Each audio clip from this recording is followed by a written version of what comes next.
ఒకరోజు ఓ తమ్ముడు అత్త వైపు నుంచి పోరంట, భార్య వైపు నుంచి పోరంట. రాచి రంపాన పెట్టేదట భార్య.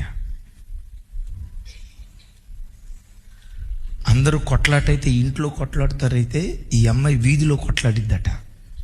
నడి రోడ్డు మీద ఉండి రేయ్ రారా బయటకు రారా, బయటకు రారా అని అంటా ఉండేదంట.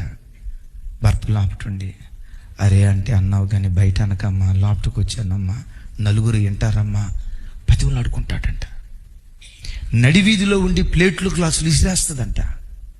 అట్లా చేయొద్దమ్మా, పరువు పోతే మనం దేవుని బిడ్డలం, దేవుని నామం దూషించబడిద్ది, వద్దమ్మా అట్లా చేయొద్దమ్మా భర్త అంటా ఉండేవాడట. సేవకుడికి ఈ విషయం తెలిసింది. అడిగాడంట, తమ్ముడా ఇంత గయాలితనం కలిగిన భార్యను ఒక్క మాట అనకుండా నువ్వెలా పోతు